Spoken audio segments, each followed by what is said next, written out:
Hi Daniel, how are you? So good to see you. Hey Rishi, I'm fine, and you? It's I'm it's a very rainy day out in Hamburg, but still, I'm happy to see you. So very nice. I have wonderful memories of visiting Germany, and whenever I visited, I've had a wonderful time. In Bangalore is nice, it's also warm and it's sunny, but we get rain a lot in Bangalore as well, and we can't complain. This is the rainy season in India, and it's always nice to get to know about what's happening in the world and connect with somebody so far away, but it feels so close because of the work we do. yes, yes, I agree. Yeah, it's great. It's great. Very Yes. happy to talk to you. Yes, and we've had some exchange before, and we thought, won't it be great to have a conversation on human rights due diligence and its expansion into environment, and then looking at countries like India, which is growing very fast. And it's great that we can talk about it. And I think Germany has done some great work, and now India has a lot of spotlight. So it'll be lovely to know more about what's happening in Germany, how you see that space evolving, and I'd love to share some notes from my work in the field in factories and farm. Yes, great. The third and fourth economy of the world, I think. No, Japan is still ahead of India, or did India already catch up?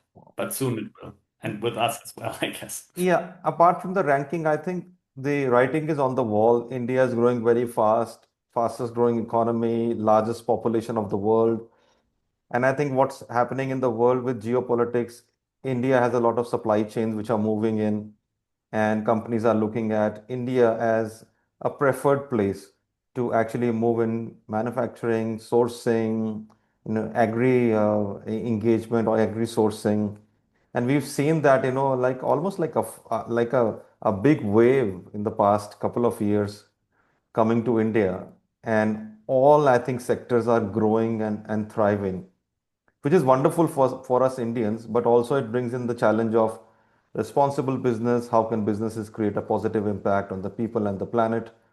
And I think we are there learning, moving.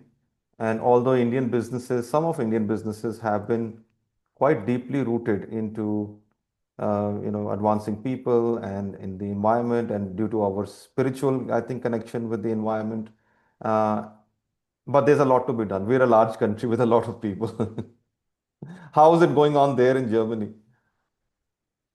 Oh, I mean, there is a business human rights has become a big topic here, no? And it's just become a mainstream topic, Hmm. which is nice. I mean, some years ago it used to be a very fringy topic, and maybe some companies were really engaged and really doing the right thing, but a very small number. Another number of companies maybe had a human rights policy and said, okay, we are doing something. But if you look deeper, you would find out that it's not a lot. So now with the new laws, with the new legal requirements, many companies and many big firms, many big law firms, many big consultancies, everyone got into this. So Hmm. human rights is really mainstream now. But you can think about, okay, people learn to speak human rights, but you can think about which level, which language proficiency, and probably most are in A1 or A2, doing something, but not necessarily a lot of meaningful things. Others are more advanced, no? Hmm. And are also thinking about the deeper tiers of the supply chains, thinking about measures on the ground, thinking about rights holders engagement, thinking about remediation and so on. Thinking about their own responsibilities, no, not only the supplier's responsibilities, but their own responsibility, for example, fair prices, no. Um, that's basically the picture of the business. I would say mixed picture, yeah. Moving ahead, but it's a slow process, complex. And now, kind of, what is this being built on? Yeah, the regulatory drive is very important Hmm. because, of course, we Germans love rules. So if there's a rule, but you Indians as well. I read about the license rush, but that's another topic. Um, uh, so this was driving it, no? And now there's a lot of insecurity about the rules, political insecurity at the German and at the European level, because there has been a backlash Hmm. against too much regulation. And let's say some part of it might be justified because we have a lot of rules on the topic of business human rights and sustainability. There might also be sometimes overlap and unclarity about how they work together. Um, so this is why this happened, no? This is Mm, why the omnibus happened. I don't know if you know about it from the European Commission. But the thing is, this process, which kind of I think was partially legitimate, got kind of hijacked by a deregulation agenda, which essentially wants to kill these rules because they think putting sustainability as a legal obligation, sustainability in supply chains, is creating essentially a new economic model, mm, deviating from a neoliberal model, stakeholder economy. And there is a lot of political forces that don't like this because they like the business of business to be business, as Milton Friedman said. mm, No, mm, they want the pure business focused on profits, extraction of profits from people, from planet, and they think that this is deviating from this. And this is true. It is another model. It is a model for an economy that puts the human in the center. Yeah, this is why I like this model mm, because it's about empathy. It's about business thinking about society and nature. mm, Yeah. mm. So Yes, this is very the interesting. picture from Europe, Very from interesting. Germany. Thanks for sharing. Very interesting, because you mentioned about Friedman and the business of doing business. And there's another model which emerged, which was the Freeman model, which is Edward Freeman. And he proposed the stakeholder theory and creating more impact and value for all stakeholders. And I think we are living in that kind of world. And there are various schools of thought. But what we have realized, and in a country like India, where there's so many people, we actually feel very strongly that when there are no people, there's no business. And so, without having any people in the system, whether it is consumers or whether it's a part of the supply chain or running the operation, there are no people, there's no business. So, supporting people and looking at their rights and their dignity and respect is actually part of doing business now. And I think many businesses, large businesses in India, and I can quote the Tatas in India, and they've done some wonderful work since the early 1900s, and they have it in their DNA about making sure there's dignity and respect for the individual who works in that business. We've also seen a trend where we're seeing, the convergence of people and the environment. And we in India don't look at these two things separately as two different pillars. And I think somewhere in Europe, that has been looked at as two different pillars, the human side of it and the environment side of it. Mhm. We truly believe that what impacts the environment impacts the human, and human is actually a subset of the larger environment in which we operate in. We see this very strong when we go to, for example, a farm where there is soil health, air quality, pesticide spraying, water, all of that impacts the communities in one way. So there is a quite an intertwined relationship between the environment and the people. And also, this is a very big form of our spiritual system in India as well. So it's something which we all Indians understand. I think the challenge has been how do we bring this spiritual learning into our business, day-to-day business, which has rules, which has expectation, which has laws. How do we bring it there? How do we make it more practical for people on the ground so that they can get benefited? Because as the whole business and human rights space developed and more structure and rules came in, there was a need to re-emphasize on the impact to people, which has to be positive. I think that's how they were written in the first place, and to bring people in the center back again into business decision making, strategy, operations, and how businesses grow. I think that's the kind of trend we're seeing here. We've seen, and we've had some experience with German companies, and German companies have quite been, ahead of the curve in many ways, whether it's technology, processes, systems, now business and human rights. But we've also seen a disconnect, sometimes with their operations in India, for example. And we've spoken to actually a lot of their factory management in India for German companies, and some of them probably don't understand the whole aspect about business and human rights, HRDD. They do it because their headquarters have asked them to do it, but they don't know exactly how will it benefit them. And then they sometimes get confused because they sent a spreadsheet or a tool to fill in some data.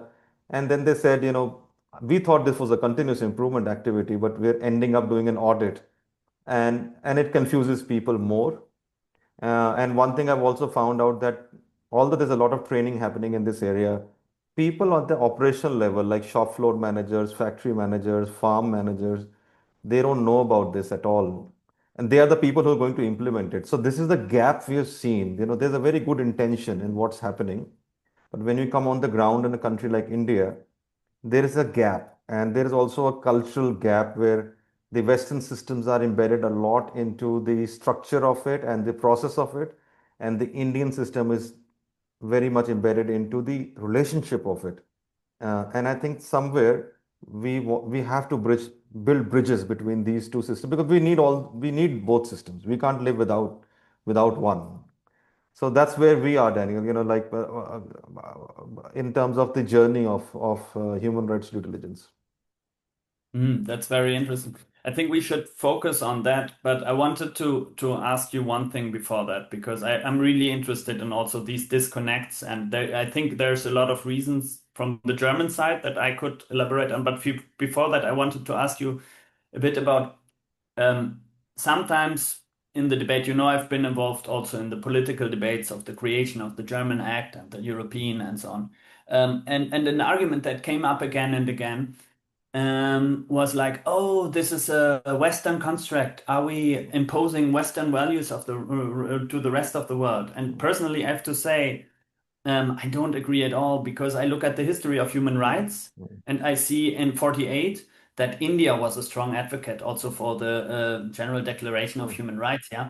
And for example, the colonial powers did not want race equality there. Yeah. They said, no, let's not put equality in there. Yeah. And you guys insisted and put it in there. So this illusion of human rights being a Western construct for me, but I wanted to ask you this, like, how is this rooted human rights and also business human rights and sustainability in the Indian traditions? What do you think? How is this connected to your society, your norms, legal and not legal?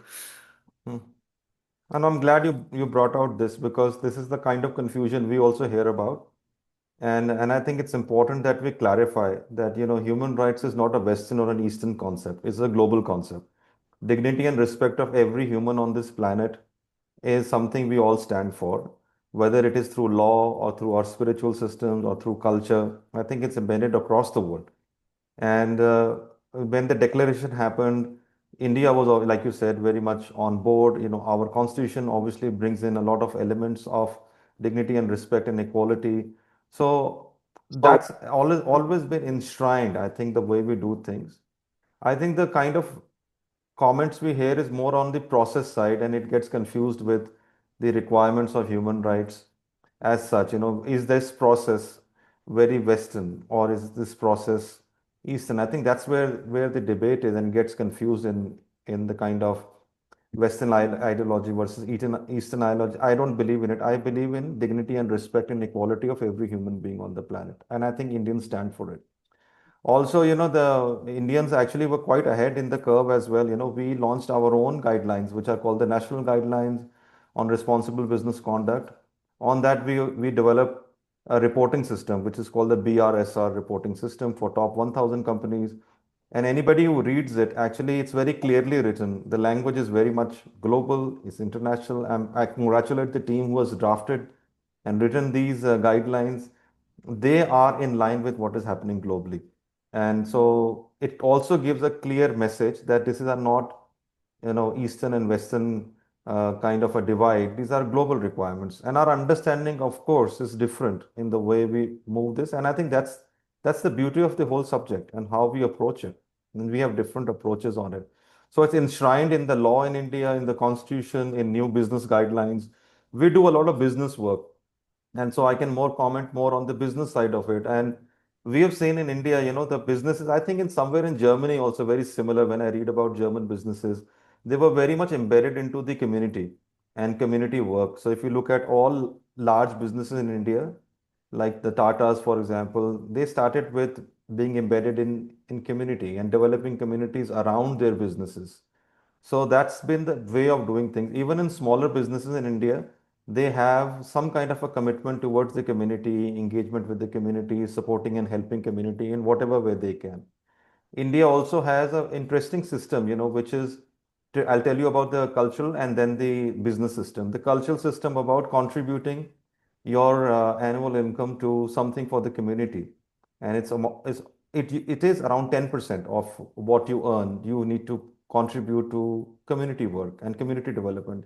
It's part of our actually day-to-day living, our spiritual way of doing things. But the Indian government also created a CSR law based on this our spiritual way of living, which mandates large companies to spend 2% of their annual profits into some kind of a CSR, community engagement projects, and making sure businesses create a positive impact in which where they operate. This is very good landscape. And whenever such a thing happens, there's always shortcoming. There's always things we can improve. There are always some corners somewhere where these things have not touched upon. And I think the debate should be that, how can we bring more people and businesses into the coverage rather than talking about the coverage itself? Because I think that is just good for debates in some rooms and some intellectual circles. But on the ground, and still also in India, a vast number of population still needs handholding, support, especially women, children, marginalized communities. We can't ignore that. These are very large number of people, probably larger than the population of Germany, for I'm sure. A lot, I Yeah, yeah, guess. it's a very big number, and we are obviously, Mhm. world's largest population. So I think that's where we are. I think we should put this debate to an end, saying this is Western or Eastern. This is a global thing. Mhm. We should find ways to learn from each other, and I think that's what you and I are trying to do in this conversation. Oh, yeah, great. No, great. I agree. I agree.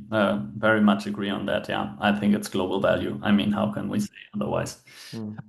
The UN also adopted it with 100%. And yeah, you, we also have our traditions, of course. I think one point is very interesting with this disconnect with what you said with the human and the environment in Western culture. I've been thinking a bit about this since you said it, and maybe also before, because I mean, I also encounter it when working in Latin America. I do a lot of work with Latin America and this. And also when I talk to my African friends and I hear about things like the good life, buena vida, sumakusai, ubuntu, no? All Hmm. these concepts, you must have a word for it as well in India. Yes, yes, of course. Yeah, it's I don't know. Maybe it got lost in industrialization. I'm not sure about it. Like I think for sometimes we really focused on the exploitation of nature very strongly. Now we have strong environmental movements, no, in Europe, but we are to a lot bigger degree than, for example, India or many Latin American, African countries, development countries. We are a development country in Europe in terms of environment. No, if you look, we really exploit the planet, so we have our Yes. work cut out there. Yes, I'll give you And an example of it. What you're saying, the example came to my mind. Quite recently, the Indian cities, I can only talk about Bangalore, I'm here, have been having some kind of a flooding, flash flooding, because it rains in some days too much for the local drainage to handle. When there's flooding, obviously people's lives get disrupted. And there was an incident couple of years back where there's a lot of flooding happened in the IT tech area of Bangalore, because Bangalore is known for the IT tech. And a lot of CEOs' houses actually got flooded, and their, all luxury cars got flooded, and they had to be rescued from there. Not only that, then employees could not come to offices, employees could not come to factories because the whole, road system, mass transit system was disrupted. What does it do? This environmental problem, which is raining and causing flooding, is disrupting the business at the end of the day. It's disrupting lives of people, and businesses can't go on. And I think the sooner we understand that this intertwined nature of environment, humans, businesses, the better we can do something about it to resolve it. Otherwise, what will happen is we'll have this shock in the systems. And unfortunately, we've forgotten COVID very quickly. And COVID, seems like it never happened.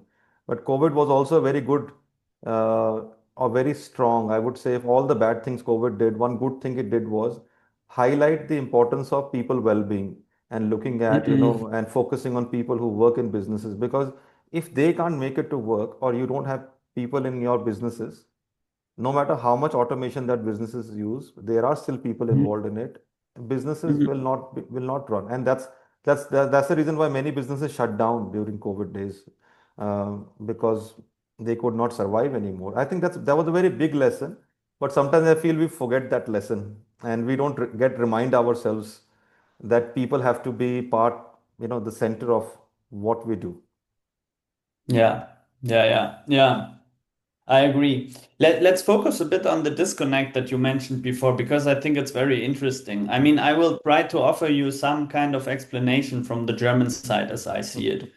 What can cause these things? So, I mean, as I said before, this topic not for everyone, but like I mean, it kick-started because of the regulation. We can say that. I'm not saying that everyone is only doing this because of the regulation. Some also really got into it once they were put in the position to implement it because of the regulation, and they were like, okay, this is great. We can do something meaningful. We can make our business a meaningful actor in many other ways than before. Let's really work on this. Let's do something good, no? But it's a lot of it is regulation driven. And then if you think about it, and you're a German big business, and you have tens of thousands of suppliers, and you have thousands of products and services, you the first thing you feel is like, oh, I'm overwhelmed. Oh my God, this is so much. How can I do anything? Mm, And then the good answer would be, okay, let's first think very calmly about a strategy of prioritization. Yeah, of course, as you said before, continuous improvement. This is not about perfection. No, you don't have to get everything right with all the tens of thousands of suppliers and thousands of products. You have to show how you prioritize to start and start with the 50 most risky products, for example. Yeah, go step by step, no? But the problem is the market for business human rights advice was very immature at that point. So there was a lot of need suddenly, like really going up the need for advice and implementation. And so there were some people offering easy solutions. mm, They said, look, we can automate everything of this. Easy. Let's do it like this. Let's put all these tens of thousands suppliers in a big Excel sheet, and we say which one is red, which one is yellow, which one is green. And then what do we do next? It's too hard to go there and mm, visit them. And also the law is not that clear on that. It says something on rights under engagement, but we don't really know what it means, or we pretend to not know, and we prefer not to know. So we take an approach where we say, like, rights holder engagement, it's enough if we think about their interests. We don't have to talk to them. mm, No. And on that basis, they said, like, look, what your human rights due diligence could be, I have an easy fix for you. You send to all of those tens of thousands suppliers the same questionnaire, and then you send them all your supplier code of conduct, where they have to sign, we don't have any risk, we don't have any violations. If we have any violations, you can punish us by terminating. mm, I'm exaggerating a bit, but this is the mainstream approach. And to some degree, I can understand it because it was an easy way out of the overwhelming situation. But to some degree, this is, no, to a big degree, this is horrible. One mm, reason, this is the creation of the bureaucracy monster. Yeah, mm, this is the, if you send everyone the questionnaire, imagine you're a supplier. It doesn't matter if you're a supplier in India or in Germany of a firm like this. You get many questionnaires. They are basically the same. You mm, fill out questionnaires all the time. You fill out paper. You're like, oh my God, this is just a paper tiger. Why are we doing this? mm, You get these contracts that expect you to have no risks, no violations, which is completely unrealistic. I mean, every company has risks. Company is a social space. Of course, discrimination will happen in some part. Yeah. Of course, in the supply chain there are risks. It's unrealistic. Yeah. And then this is why the backlash happened. No, but there are other reasons why this is not good. Of course, I mean the effectiveness criteria in the law are being ignored. The law says your measures have to be effective. mm, That means what you said before. They have to create impact. If mm, your measure does not create impact, or if at least you don't have a theory about how this measure will actually help people, then this measure does not fulfill your legal criteria. Yeah, because there is an effectiveness requirement. Tick boxing is not enough for this law. It's not a tick boxing law. It's an impact law. Um, so many firms kind of build potential village.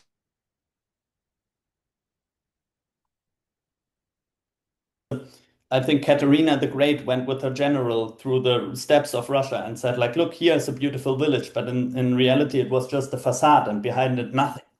No. Um, so this is a bit the reasons.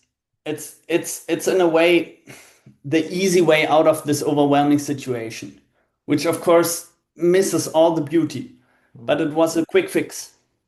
And this is, I believe, mainly why this happened, what you described. If you not, of course, not every German business is doing it like this. No, should not pretend there's good businesses doing this. And there's a good development in the automotive sector, in the textile sector, in the agricultural sector, and many single firms also. And we are improving. I see very good things on the German practices sides. More rights holder engagement, more prioritization, more deep thinking about problems, not quick fixes. But I think it's for me it's normal also. This is why it's a continuous improvement because yeah, it's complex. It's easy in a way, okay, because it's about people and empathy and it's natural to all of us in a way, but it's not necessarily always easy to connect with this. Yeah, sometimes you see it just like a management problem that you want to solve. That's a bit the things that I see, but I have hope because I see good practice emerging. I also see when I work a lot with different firms in this. No, I advise different German firms, and I sometimes see that if it becomes more concrete, people really the empathy mode kicks in.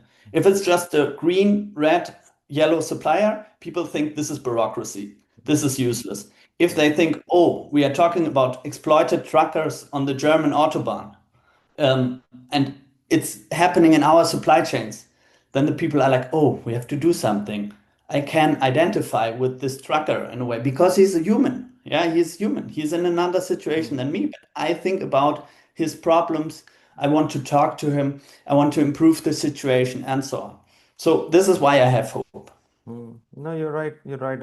I hear you. And thanks for being so candid about the challenges and the opportunity around it. And I'll share with you, something which I've been working in the engagements we have, and especially with some German companies. And what we have seen in our work is somebody has to bridge this gap, in the things we are talking about. And there needs to be a coach, somebody who could do this bridge building between what the headquarters want and what is the reality on the ground. And I'll give you an example of a company which has used us to make things more impactful for their work.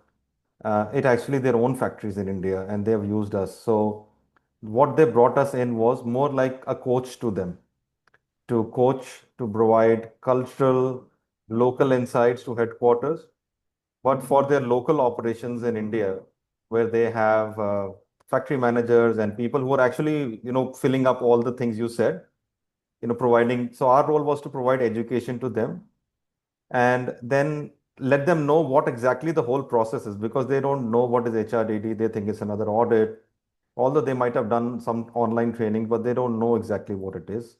Or the person sometimes filling up these questionnaires is not trained to do that.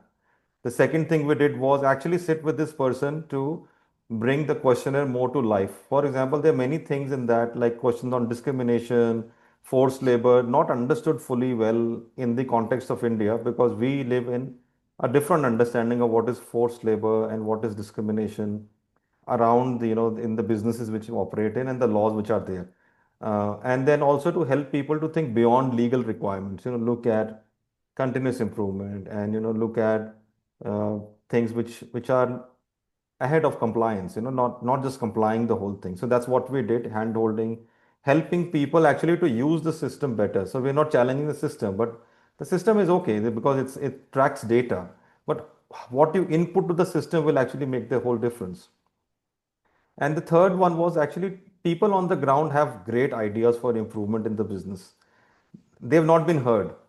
And so we provide them that bridge, so that bring their ideas in the local context to headquarters, so that the company could finally improve, like what you said, impact. How will this whole HRDD movement bring impact when we improve things on the ground? So there are a lot of things, like we worked with the factory, there was no resting area, for example, and they needed some benches to provide resting area. The workers actually came up with themselves in terms of creating benches from scrap which was lying in the factory, welding it, and like a improvement project. They did an improvement project which they could create resting areas themselves. Actually, there was a beautiful example of what a worker-driven improvement looks like, and I think we should promote more of that. So what is actually needed is local capacity. And I think that's what companies are looking for. People who know the stuff on the ground, the culture, the language, the way things are done. Plus, they also know the Western and the Eastern systems both. And can they bridge this to create that impact which companies are looking for? So we did this pilot project with few German companies. It has given them good actually results because they felt more connected. Their Indian colleagues had more voice in the system so that it could be brought to headquarters in terms of really what changes needs to be done. I'm feeling that that kind of model will work more along with the legal law-based systems which are there, and then bringing more operational systems on the ground. I speak to a lot of German colleagues in large companies. They have actually an acknowledgement of this. This is where we have come in our journey. I think now it's time about them finding this capacity in getting stuff done on the ground. But finally, we have to get things done, not just talk about it. Yes, yeah, that's a great example, I think. A very great example. I mean, if you the thing is with the rights holder engagement piece also so often they are like, oh my God, but we have tens of thousands of suppliers.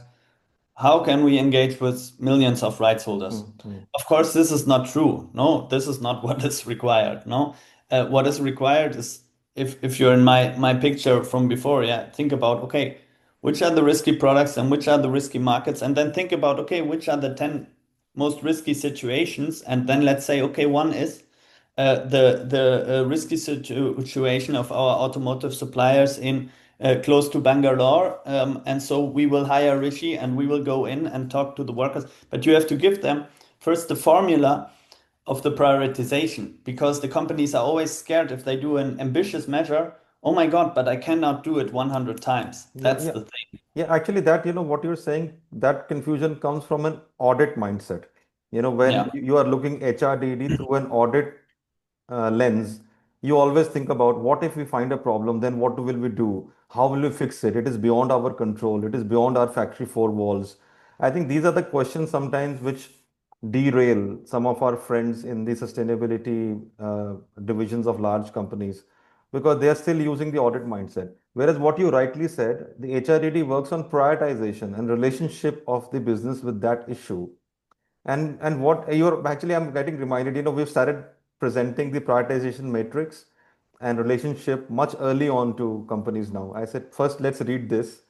And many companies have said, oh, wow, this like now we understand that there is a risk matrix and there is a relationship and there's something we can do, something we need to use leverage, and there's something totally beyond our control, but we would still like to do it because it's important to our business. It helps. See, businesses run on informed decisions. HRDD is a tool to help business leaders, CEOs, board of directors to take better decisions in businesses. That's how it has to be used. So the more information it has in the system, the more voices it has of the people, the better people, the board of directors can take a decision on what needs to be done. I think somewhere that gets disconnected. The voice of the people does not reach the board. So we say, the board always influences the business. I think the people in the supply chain and value chain also influence the business. These systems have to run together. And so Mm, board of directors have a very well-established system, law and process. We on the ground are setting up systems to bring prioritization, relationship of the issue, voices of the people, and also bring in local insight on where exactly we need to yeah. work. Like there are so many things. Where do we really Yeah, yeah, work? yeah. Bring it into the business context and practicality, and then break down into smaller steps because otherwise it's a big mountain to climb. Can we break this down into smaller steps and then work on it. That's how businesses work actually. But somehow I think we get lost in the whole debate of it and we forget the whole process, which is continuous improvement, small steps, bringing people in the journey. That is for businesses. This is the way businesses are run. This is nothing new what I'm saying. But can we bring that into HRDD is I think where we are focusing on. Yeah. Yeah. I mean, there is businesses that already do it like this and do it well like this, also in Germany, that really slice the elephant into slices, if you want. I don't know if you have that saying in English, the German saying, or slice the elephant into slices and prioritize and say, focus here first, focus there next, and so on, and continuously improve. Um, I think one point you brought up is also very important, this local expertise point, because you need it for the culture, you need it for the law.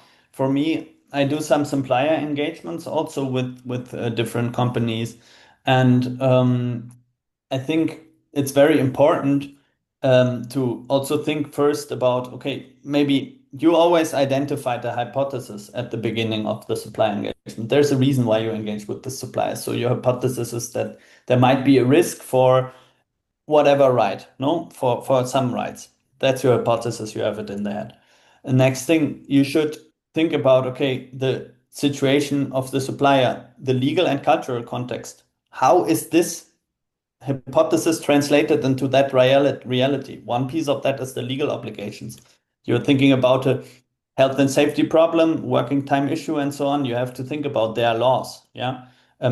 Not because the thing is, the human rights due diligence is about the international law, and this local law might be too little, no? And it might be that you need to try to get them to live up to a higher standard. But you have to know where they are starting. Yeah, you have to kind of um, start the journey where they are now, and you have to know where they are now. And the same is true for the culture reason. Yeah, I do some engagements also in training about the new requirements and how to implement them in production countries. And I always do it together with local facilitators, because one thing is the legal and managerial perspective from the company from Europe, which I can bring. No, but the other is the reality in that particular country, the cultural sensitivities and so on. And it's a necessary building block. Without that, we get lost in translation.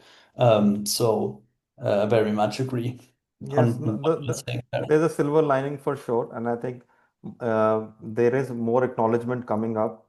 And I think as we end this conversation, I would say if we start in mind that this whole process is about continuous improvement and bringing improvements on the ground, it is not to comply. There are laws in place for certain coverages, but this process was created to improve how business is done in the first place. And I think if we keep on connecting to that principle, then wisdom prevails and we could find better ways of doing this thing on the ground. If we come with a compliance mindset, an audit mindset, then of course, the system fails to provide the value it was to the business, and businesses obviously question so much effort is being put in. And I think that creates this whole larger debates about not having these provisions in the first place. Regardless of the law, I said being there or not being there, no matter what school of thought we have, businesses, and I was to, and I'll end this on, a learning I've had in the earlier years of my work was somebody told me like business is riding a bicycle. You need to keep pedaling, and if the day you and that pedal was like continuous improvement, and the day you stop doing that, you'll fall down. And I think businesses should appreciate that aspect about the process more and more. The reporting, the law, and the other accountability, transparency systems are there for a certain reason. And starting, that's not the starting point. That's the end point. And any reporting and compliance is the end point of the process, not the starting point. And I think if we remind ourselves that continuously, and that's something I do to myself when I do this work on the ground, I think we have a better chance of making HRDD. I feel we have a great opportunity of creating impact in the lives of people. It has already done since it came in 2011. Uh, but I think we just keep connecting to back to that principle of creating improvement in business And I think board of directors and the CEO and leadership understand that. They understand this very well. Yeah, I agree. I agree. I mean, we also see improvements coming from Germany also for rights holders. Also, you can see, I didn't talk about this so much, but we see, for example, living wages, moving closer to living wages in agricultural sectors and certain projects. We see robbed wages on our precious German Autobahn for truckers being repaid, no, because of these procedures, because of HRDD. We see improvements even in far-flung places and where local unions work with international unions, German unions together to bring cases.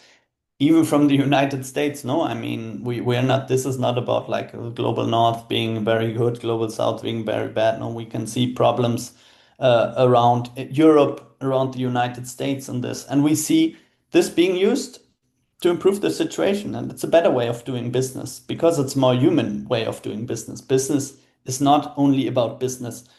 Business is about people, about understanding the needs of people, also about having the social license to operate in a society.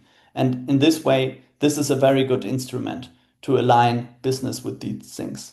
But Rishi, should we close up with one thing? One thing I Yes. would be interested in is what do you think about the chances going to the future? Also, between the collaboration of India, Germany, the European Union as markets, and how sustainability can drive this relationship. What do you think about that? I think Sorry it's a to great question. ask another thing, You know, but it has.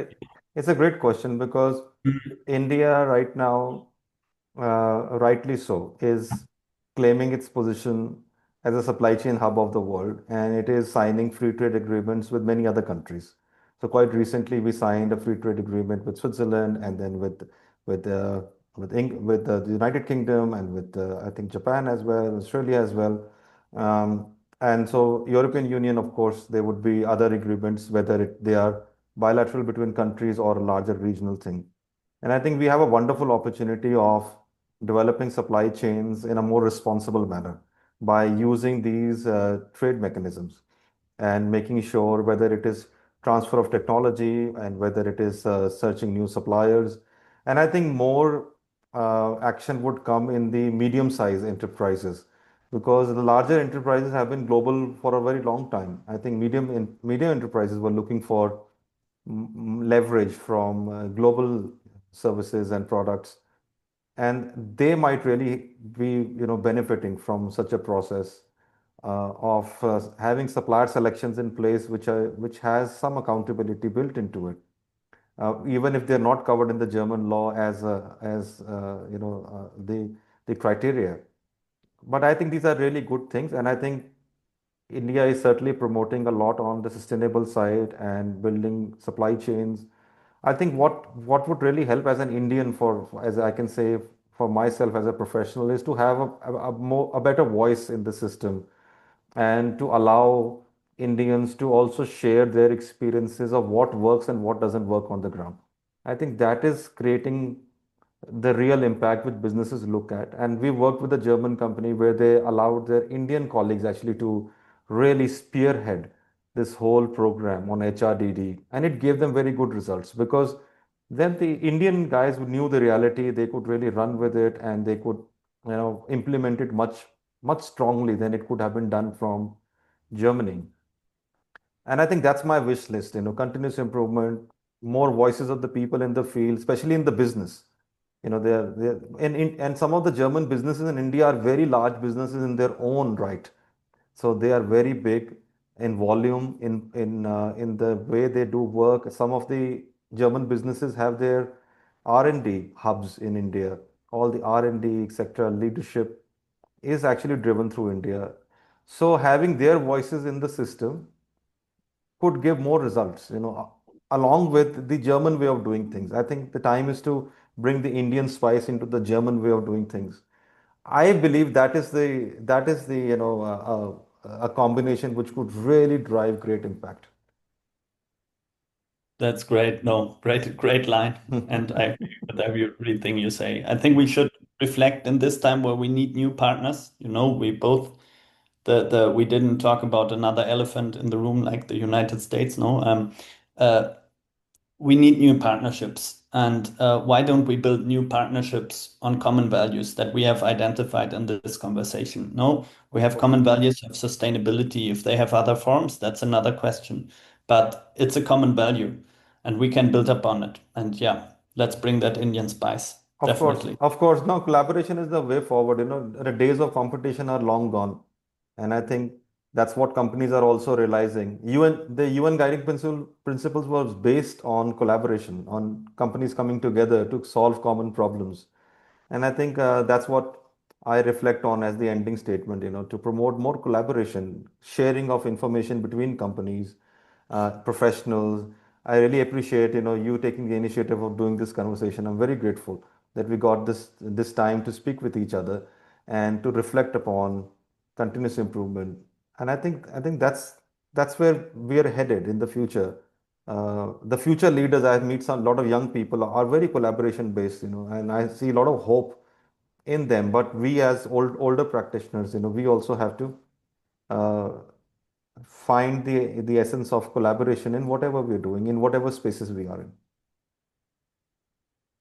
Yes, I agree. Great. Rishi, thank you. Hopefully next time in Germany or in India. Yes, maybe we can do an outdoor conversation when I'm in Germany Oh, next time. yes, let's do that. Take Great. care, Daniel. Thanks a ton. Take care. Thank Bye. you.